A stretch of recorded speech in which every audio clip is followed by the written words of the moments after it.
What's up guys? Matt, Legacy 404, back again working on the sprint car buggy chassis thing. I don't know what to call it at this point. We're working on the sprint car buggy. We are going to weld in some lower link mounts for the front and rear axle while we have the buggy upside down, just so I get a nice clean penetrative weld. And yeah, I just don't like welding on my back. So we're going to go ahead and burn those in, beer math where we want the axles to go, and talk through the rest.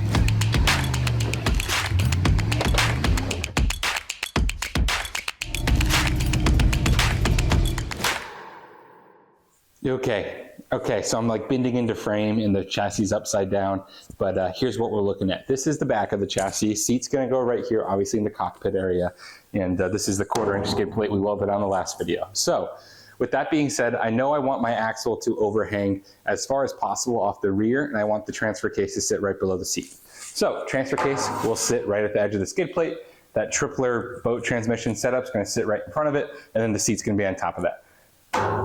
Transfer case, back of the skid plate. That means that I want my rear links to also be at the back of the skid plate right here, and I'll weld in some reinforcement on this upper angle as well. When I say welding in reinforcement, I just mean right here where it's just a 1/4" piece right here. I'll weld in some diagonal gussets that kind of come down, cradle the transfer case a little bit, but also support this 1/4" sheet right here.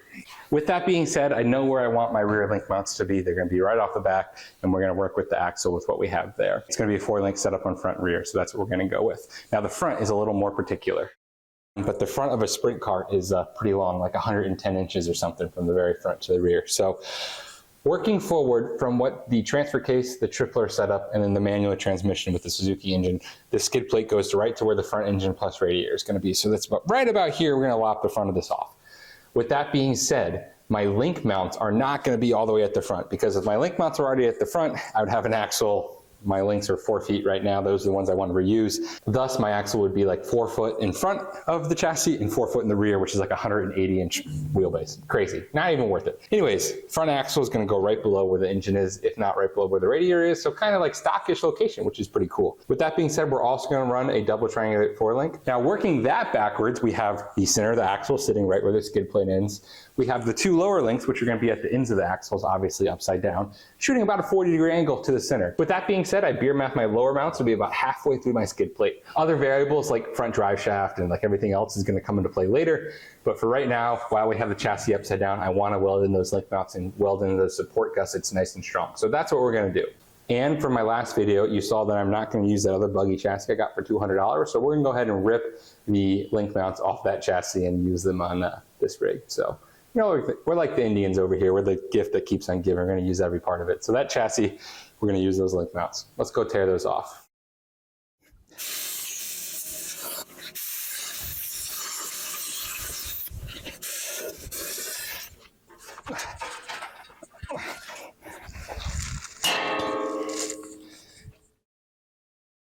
Okay, so now that we have those torn off, you can kind of see what I'm talking about. The front link mount is about halfway through the skid plate through the beer math.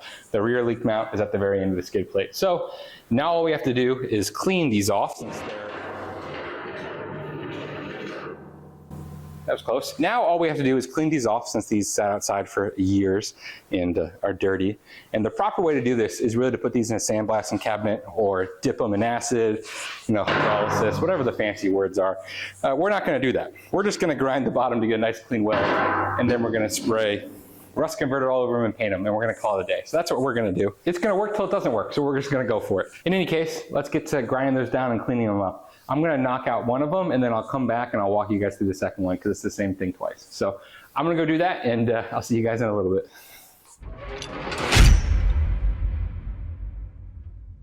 Okay, so we have one side completely done, fully welded in, and I'm happy with it. I'm happy with the design, so we're going to stick to that. It's kind of hard to see since I already sprayed it with some rust converter, since I sprayed the whole thing with rust converter, but process was really simple. Went ahead and cleaned off those original mounts, cut out some new 1/4", and then welded the 1/4" directly to the plate and the mount, make a nice strong gusset. Here's how it looks from the other angle. As you can see, link mounts and then nice strong gussets on all sides. Everything's 1/4". Those link mounts are 3/8. Anyways, I'm happy with it. I'm going to go ahead and build another one and show you guys my process. Okay, so first thing first is going to be cleaning off these old mounts. They're super crusty. They probably sat outside for 10 years before anyone touched them. So I'm going to take like a 60 grit flat disc and just flap just the bottom and the weldable side, the front side to it of this entire edge, as well as the back edge. So we'll flip it in the vise, but it should be nice and quick. Let's go ahead and get doing that.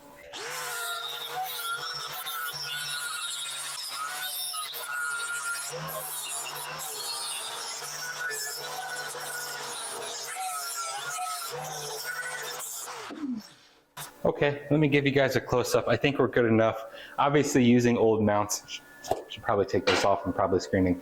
Obviously, when you use old mounts, you're going to have some porosity in the metal from where the rust penetrated a little bit. As you can see, that's that porosity. There's that penetration of the rust on this old material from sitting outside. I'm going to go ahead and hit that with the wire wheel, slap it on the chassis, and start the welding.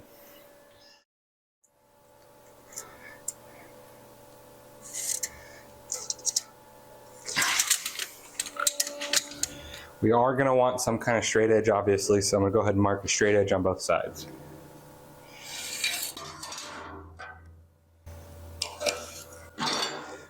Okay, so how I'm centering this is I mark the very edge of the straight edge on both sides. After it's marked, I'm going to go ahead and measure that. I'm looking at 1 5/8, so a little over 3/4 of an inch in order to get that right in the dead center. Now that I have the center plate of the skid plate marked, I'm going to go ahead and take the center of this original mount. We're looking at about 5, so I know I need 2.5 inches from each side of that center point. So I'm going to go ahead and measure that, tack it in, and we can get going from there, fully welding this.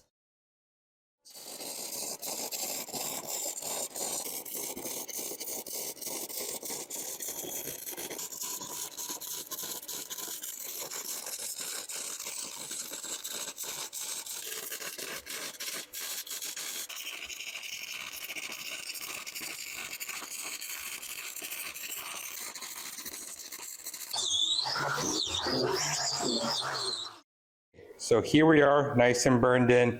As you can see, welding that 1/4 inch to 3/8 turned out pretty decent. You can also see on the inside, none of that rust is cleaned off. That's because I'm going to spray it with rust converter at the end. I just don't have a sandblaster, so not getting sandblasted. Everything on it is fully welded, and it's going to stay fully welded. The next step here is going to be building those gussets similar to the rear. Don't forget, those rear gussets take a little bit of time. So we're going to go ahead and do some CAD. It's a little cardboard assisted design. Okay, so speaking of CAD, we have our cardboard cutouts in place. These cardboard fitments have some bends in them, and that's just going to be me hitting it with a mallet to get the 1/4 inch steel to bend to where I want it to. So that's what's going to happen there. So we have a bunch of pieces of steel kind of floating in the air. I'm going to go ahead and fully weld the pieces I can, and then I'm going to go ahead and get the mallet out and have some fun.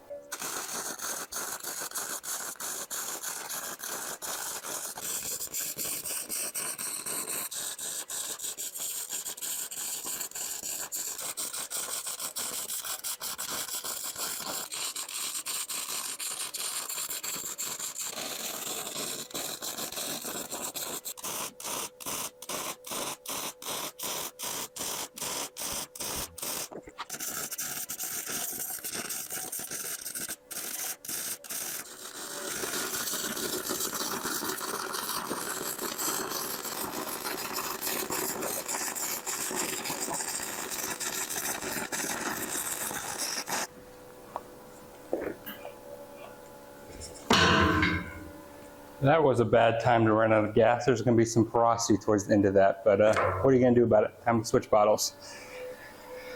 Nope, I'm actually completely out of gas, so see you guys tomorrow morning.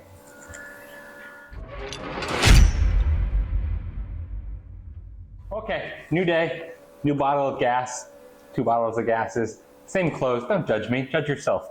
I'm going to go ahead and finish welding this, do some hammer magic, and let it sit before we paint again.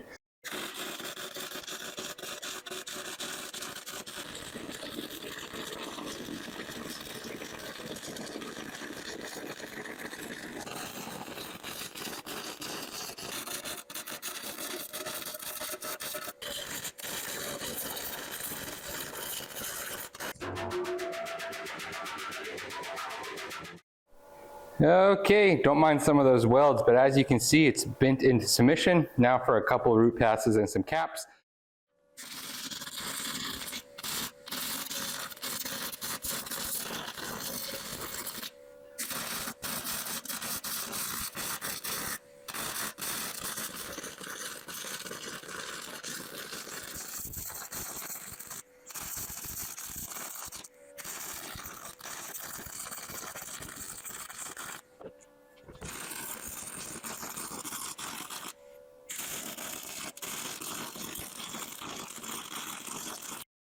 Okay, so we let it dry for a little bit. This is probably the best it's gonna get with rust converter. I could do a couple more coats, but I'm not gonna get much further than this. I'm happy with it. You can see where the black is. That's where the rust converter activated. With that being said, it's still a little rusty on the inside, but nothing I'm gonna worry about. I'm gonna go ahead and hit it with some Rust-Oleum filler primer, try and fill some of the gaps.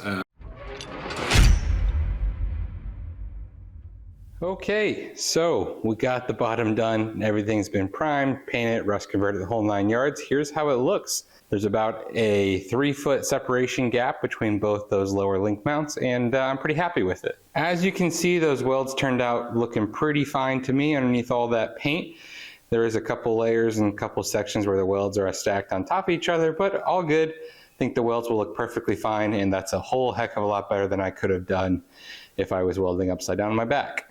Also, I added to my stupid phrases on the bottom of it since I wanted to fill the space, so yeah, that's there. Zooming in on some of the other welds on that top mount, which I actually didn't record, I just kind of did that on my own. That's how everything looks. It looks perfectly fine to me, great penetration throughout all of it. Welds are looking pretty decent for the first time welding in a couple months. With that being said, that concludes the skid plate and lower link mounts for this Sprint Car rock crawler chassis. Next step's going to be flipping this back over and starting to mount the goodies. And by goodies, I mean the transfer case and tripler setup, as well as probably the rear axle next. So that's it, guys. This is the green color I'm going with. I think it's going to work good with the brown seat I have in the back corner over there from the Acura TRX. And I'm happy with it. I think the color scheme will look good. It's going to be like a Hobbit style color scheme, since bright green, like the Hobbit's cloaks from Lord of the Rings, and then brown and tan. So maybe we'll end up calling the Sprint Car rock crawler the Halfling, since it's pretty much as small as you can possibly go for a tube car chassis. So maybe we'll call it the Halfling and we'll go with Hobbit colors. We'll see. I mean, I don't know if I fit in it, being 6'4", 290 pounds, but you know, it's just a name. Anyways, next time we will be working on either mounting the rear axle or doing transfer case and tripler setups. So see you guys next time.